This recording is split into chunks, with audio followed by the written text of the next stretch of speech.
Hello everyone, welcome back to the channel. अगर अभी तक आपने मेरे चैनल को सब्सक्राइब नहीं किया तो जल्दी से चैनल को सब्सक्राइब कर दे। एपिसोड 10 की शुरुआत में हम देखते हैं कि नेक्स्ट सीन में लियो अपने डॉर्म में वापस आता है। लियो को देखकर ये दोनों वापस से अपने बेड पर चले जाते हैं, उसे अवॉइड करने लगते हैं। जिसके बाद लियो अपने शूज लेकर वॉश करने के लिए आता है और वो बुली करने वाले लड़के वहाँ पर आ जाते हैं और वो लड़का कहने लगता है कि कितने क्लीन शूज है और कहता है कि ये तो सस्ते नहीं लगते, ये तो फेक है ना। सच बताओ, तुमने कोई गलत काम करके ये शूज लिए है ना। लियो कामली कहता है कि शूज वापस रख दो। वो बुली लड़का शूज को नीचे गिरा देता है। लियो उस लड़के को शूज उठाने के लिए कहता है, वो सुनता नहीं है तो लियो गुस्से में कहता है कि शूज उठाओ। वो बुली लड़का शूज को किक कर देता है, जिससे लियो को गुस्सा आ जाता है। बट फिर भी वो लड़का लियो को प्रोवोक किए जा रहा होता है, जिस वजह से दोनों के बीच में फाइट स्टार्ट हो जाती है। दूसरी तरफ रूही वैन से कॉल पर बात कर रहा होता है। उसे उसे पता चलता है कि लियो और उस बुली लड़के के बीच फाइट हो रही है। रूही तुरंत वहाँ पर भाग कर आ जाता है। लियो नीचे गिरा होता है। ये देखकर रूही भी दूसरे लड़कों को मारना स्टार्ट कर देता है। इतने में टीचर आते हैं, इन लोगों को डांट कर बाहर जाने के लिए कहते हैं। नेक्स्ट मॉर्निंग ये सभी ऑफिस में होते हैं, पर उन बुली लड़कों की मॉम्स भी होती है। टीचर शन लियो को पूछते हैं कि कल वहाँ पर क्या हुआ था। लियो कोई भी जवाब नहीं देता तो रूही बोलने लगता है कि ये लोग काफी टाइम से लियो को बुली कर रहे थे। बुली लड़के कहते हैं कि हम तो तुम्हारी हेल्प कर रहे थे ना, ये सब तुम्हारी वजह से स्टार्ट हुआ।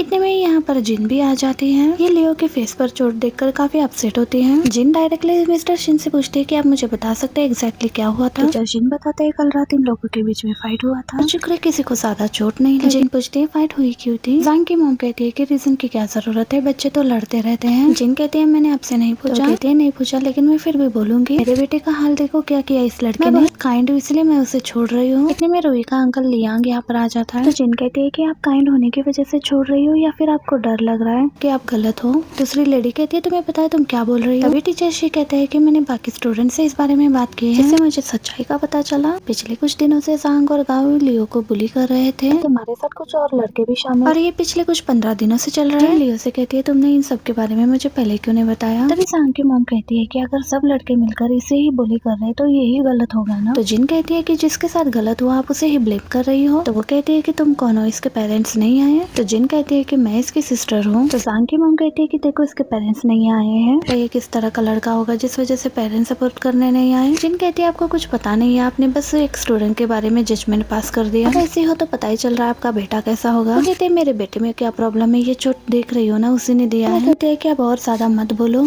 तो जिन कहती है कि वो तो दिख ही रहा है कि कौन ज्यादा बोल रहा है। अब जिन की नजर लियो की चोट पर जाती है। लियो ने अपना सिर झुका कर रखा होता है। कहती है तुमने कुछ गलत नहीं किया, तुम्हें हेड डाउन करने की जरूरत नहीं है। जिन टीचर शी से कहती है कि लियो की फेस की चोट मेडिकल रिपोर्ट के लिए काफी है ना। जिन उनसे कहने लगते हैं कि आप सारा ब्लेम मेरे ब्रदर पर डाल रहे हो, मैंने उसे यहाँ पर स्टडी करने के लिए भेजा है और स्कूल में हर जगह पर कैमरास लगे हुए हैं, तो बहुत सारे स्टूडेंट ने सब कुछ देखा भी है। एविडेंस मिलना बहुत आसान है, तो इनको सबके सामने लियो से माफी मांगनी होगी। अगर इन दोनों ने या फिर किसी और ने मेरे ब्रदर को टच किया तो मैं दोबारा पुलिस में कंप्लेंट कर दूंगी। कहकर जिन लियो को बाहर ले जाती है। जिन लियो को सीधा उसके क्लासरूम ले आती है और पूरे क्लास के सामने कहने लगती है कि मैं लियो की सिस्टर हूँ। मैं आप सबको एक बात क्लियर करना चाहती हूँ, अगर किसी ने भी दोबारा मेरे भाई को बुली किया मैं उन्हें बिल्कुल भी नहीं छोड़ूंगी। सुनकर सब लोग शांत होते हैं और साथ ही जिन से इम्प्रेस्ड होते हैं। क्लास के बाहर मिस्टर शी आते हैं। जिन कहते हैं कि सॉरी मिस्टर शी, मुझसे कंट्रोल नहीं हुआ। मेरे भाई को ऐसे बुली होते हुए देखकर मुझसे बर्दाश्त नहीं हुआ। सच कहूँ तो मुझे पता नहीं था कि लियो इतना सब कुछ सह रहा था। उसकी लाइफ बचपन से ही बहुत मुश्किल रही है। मैंने सोचा नहीं था कि यहाँ आने के बाद भी उसकी लाइफ ऐसी ही रहेगी, और इसमें मेरी ही गलती है कि मैं उसकी हेल्प नहीं कर पाई। इतना है कि मैं इसकी गारंटी ले सकती हूँ कि ये कुछ भी गलत नहीं कर सकता। सुनकर लियो की आंखों में भी आंसू आ जाते हैं। नेक्स्ट सीन में लियो पूरी क्लास में सेकंड रैंक पर होता है। तीनों रूममेट्स उससे बात करने के लिए आए होते हैं, बट किसी की हिम्मत नहीं होती तो ये होंगलैंड को आगे भेज देते हैं। वो लियो को बाहर आने के लिए बोलता है। बाहर आने के बाद रूही उससे सॉरी बोलता है कि मैंने तुम्हें गलत समझा। तो लियो कहता है कि कोई बात नहीं। रूही शॉक्ड होता है कि तुमने मुझे इतनी आसानी से माफ कर दिया। लियो कहता है कि तुम सब मेरे फ्रेंड्स हो।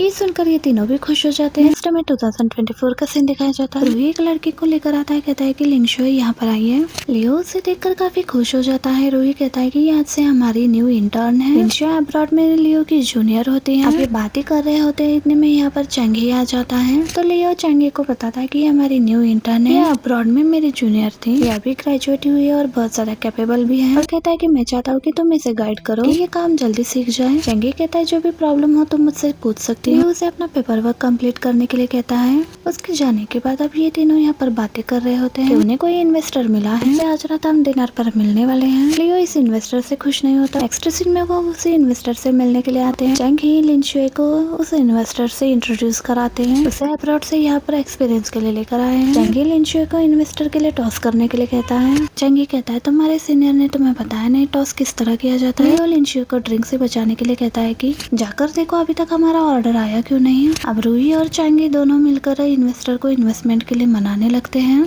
और उसके लिए टॉस भी करते हैं। तो वो कहता है कि इनोवेशन पर अगर आप ज्यादा ध्यान दोगे तो रिटर्न बहुत कम आएगा। लियो को उसकी बात पसंद नहीं आती और कहता है कि एआई का फ्यूचर बहुत स्ट्रॉन्ग है और कंपटीशन भी बहुत ज्यादा है। जो चल रहा है उस पर ही रुक जाएंगे तो कॉम्पिटिटर्स हमें बहुत पीछे छोड़ देंगे, इसलिए हमें हमारा सिस्टम अपग्रेड करते रहना होगा जिससे कि ये हमें फ्यूचर में अच्छा रिटर्न देगा।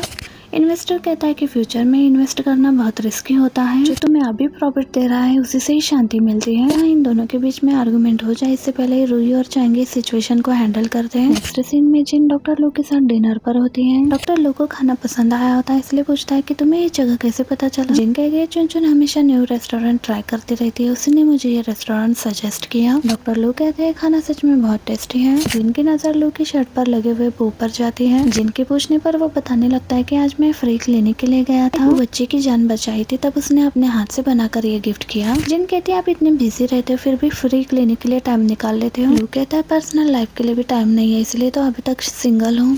तो जिन कहती है कि हम दोनों में काफी बातें सिमिलर हैं, इन दोनों के लिए काम पहले और बाकी चीजें बाद में आती हैं। हम करियर पर फोकस करेंगे तो लाइफ सेटिस्फेक्शन रहती है, तभी हमारी लाइफ हैप्पी रहती है। जिसके बाद डॉक्टर लू जिन को स्ट्रॉबेरीज ले जाने के लिए कहते हैं तो कहता है कि बहुत सारे हैं तो मैं जाते वक्त तुम्हें ड्रॉप कर देता हूँ। तो जिन भी ओके कह देती है। दूसरी तरफ इनकी मीटिंग के बाद वो इन्वेस्टर यहाँ से चला जाता है। चंगी और रूही बहुत ज्यादा खुश हो जाते हैं क्योंकि वो इन्वेस्टमेंट करने के लिए मान गए। कहता है हमारी थिंकिंग बिल्कुल मैच नहीं होती।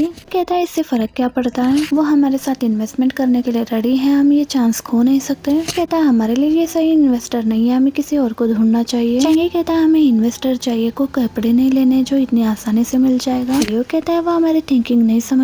चंगी कहता है वो हमें पैसे तो दे रहे हैं ना इन्वेस्ट करने के लिए। दोनों आर्ग्यूमेंट करने लगते हैं। रूही इन दोनों को रोक के उसे घर जाने के लिए कहता है। चंगी को सीन में डॉक्टर लो जिन को घर ड्रॉप करने के लिए आते हैं। स्ट्रॉबेरीज को जिनके घर पर ले जाने के लिए हेल्प करते हैं। इतने में लियो यहाँ पर आ जाता है। शॉक्ड हो जाती है। लियो से पूछती है क्या तुमने ड्रिंक कर रखी है। लियो हाँ कहता है और पूछता है कि क्या तुम डॉक्टर लू के साथ वापस आई हो। जिन कुछ बोल पाती उससे पहले ही डॉक्टर लू कहता है जिन ने मुझे डिनर पर इन्वाइट किया था और स्ट्रॉबेरीज ले जाने में उसकी हेल्प कर रहा हूँ। डॉक्टर लू पूछते है कि क्या तुम दोनों सेम बिल्डिंग में रहते हो। जिन बोल पाती इससे पहले लियो कहता है कि हाँ इसके सामने वाले फ्लैट में रहता हूँ। तो डॉक्टर लोग कहता है कि ओके और कहता है कि तुम्हारे टेस्ट रिजल्ट्स आ गए हैं, मैं ड्यूटी पर हूँ, क्या तुम फॉलो अप के लिए आ सकते हो। अब ये सुनकर लियो जिन से पूछता है कि क्या तुम मंडे फ्री हो। जिन ऑकवर्ड सिचुएशन में फंस जाते हैं इसलिए कुछ भी जवाब नहीं देती। फ्लोर आने के बाद लियो देखता है कि डॉक्टर लू जिन के घर के अंदर चले गए। वो अंदर जाने की कोशिश करता है पर हिम्मत नहीं होती। और लू जिन से पूछता है क्या तुम्हें स्ट्रॉबेरीज का जाम बनाना आता है। जिन मना करती है तो लू कहता है कि मेरे पास टाइम है, मैं बना कर दूंगा। नेक्स्ट सीन में चुन जिस कैंपिंग में आती है वहाँ पर यांग भी होता है। ये यांग का कैंपिंग ग्रुप होता है। चुन यहाँ पर न्यू मेंबर के तौर पर आई होती है। यांग पूछता है तुम यहाँ पर क्या कर रही हो। ये शायद ये डेस्टिनी है। यांग के कलीग्स पूछते हैं क्या तुम दोनों एक दूसरे को जानते हो। यांग कहता है पहले हम एक बार मिल चुके हैं। चुन कहती है कि एक बार नहीं बल्कि 2 बार मिल चुके हैं। ये सुनकर यांग के कलीग उसको टेस्ट करने लगते हैं। नेक्स्ट सीन में जाम बनाने के बाद डॉक्टर लू कहता है कि टेस्ट करके देखो। जिन स्पून लेकर खुद ही टेस्ट करने लग जाती है। जिन कहती है ये टेस्टी बना है।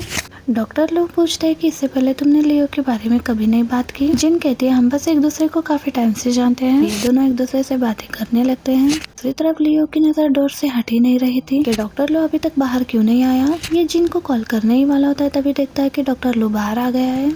अब जिन कॉल उठा लेती है तो लियो कहता है मैं तो बस ये पूछ रहा था कि क्या तुम मंडे फ्री हो क्या, क्योंकि हमें हॉस्पिटल जाना है। जिन कहती है कि ठीक है मैं मंडे मॉर्निंग तुम्हारे साथ हॉस्पिटल चलूंगी। जिन डॉक्टर लो को छोड़ने के लिए नीचे चली जाती है। इसके बाद ये बाहर आ जाता है। इतने में जिन ऊपर आ जाती है। जिन पूछती है क्या हुआ है। लियो कहता है कि मेरे पास पीने के लिए पानी नहीं है, क्या तुम दे सकते हो। जिसके बाद ये दोनों जिन के घर आ जाते हैं। लियो जाम नोटिस करता है और पूछता है कि ये अभी बनाया। जिन कहती है डॉक्टर लू ने बनाया, मुझे तो पता भी नहीं था कि ये कैसे बनाते हैं। लियो जेलस फील करता है और पूछता है तुम्हें तो ये फ्लेवर पसंद नहीं था ना तुम खा पाओगे। जिन कहती है आप मुझे इनका टेस्ट अच्छा लगता है। कहते तुम्हें कुछ और चाहिए, नहीं तो तुम्हें जाकर रेस्ट करना चाहिए। लियो चला जाता है। नेक्स्ट सीन में कैंपिंग में ये सभी बातें कर रहे होते हैं। इयांग चुपचाप बैठा होता है। फिर डायरेक्टर से पूछती है कि क्या तुम सिंगल हो। सब लोग शॉक्ड हो जाते हैं। इयान कुछ नहीं कहता तो एक बंदा कहता है कि हाँ ये सिंगल है। तो चुनचुन पूछती है तुमने मेरी वीचैट रिक्वेस्ट एक्सेप्ट क्यों नहीं की। तुमने कहा तुम स्ट्रेंजर को ऐड नहीं करते, लेकिन अब तो हम स्ट्रेंजर्स नहीं हैं। अब तो हम बार बार मिलते रहेंगे। तो सभी इयांग से कहने लगते हैं कि रिक्वेस्ट एक्सेप्ट कर लो। अब इयांग के पास कोई ऑप्शन नहीं होता, इसलिए वो रिक्वेस्ट एक्सेप्ट कर लेता है। आगे सब लोग अपने अपने टेंट में होते हैं। इयांग नोटिस करता है कि चुनचुन का टेंट काफी पतला है। उसे अपना टेंट स्विच करने के लिए कहता है तो वो पूछने लगती है कि क्यों। तो दूसरा लड़का कहता है कि तुम्हारा टेंट बहुत पतला है और हवा काफी तेज चल रही है, इसे लगता है कि तुम कहीं उड़ ना जाओ। चुनचुन काफी खुश होती है क्योंकि आखिर इयान ने कहा था उसे टेंट स्विच करने के लिए। थोड़ी देर बाद इयांग अकेले बाहर बैठा हुआ चुनचुन के वीचैट मूवमेंट चेक कर रहा होता है। तभी चुनचुन पीछे से आते हुए कहती है कि इतनी रात अकेले बाहर क्या कर रहे हो। इयांग अपना फोन हाइड कर देता है और कहता है कि मैं बस सोने ही जा रहा था, जिसके बाद ये अपने टेंट के अंदर चला जाता है। तो बहुत गुस्सा आता है कि इसके आते ही अंदर चला गया। एंड इसी मोमेंट पर हमारा ये पार्ट भी एंड हो जाता है। वीडियो अच्छी लगे तो वीडियो को लाइक और चैनल को सब्सक्राइब जरूर कीजिएगा। मैं मिलती हूँ आपसे इसके नेक्स्ट एपिसोड में। Thank you for watching. Bye bye.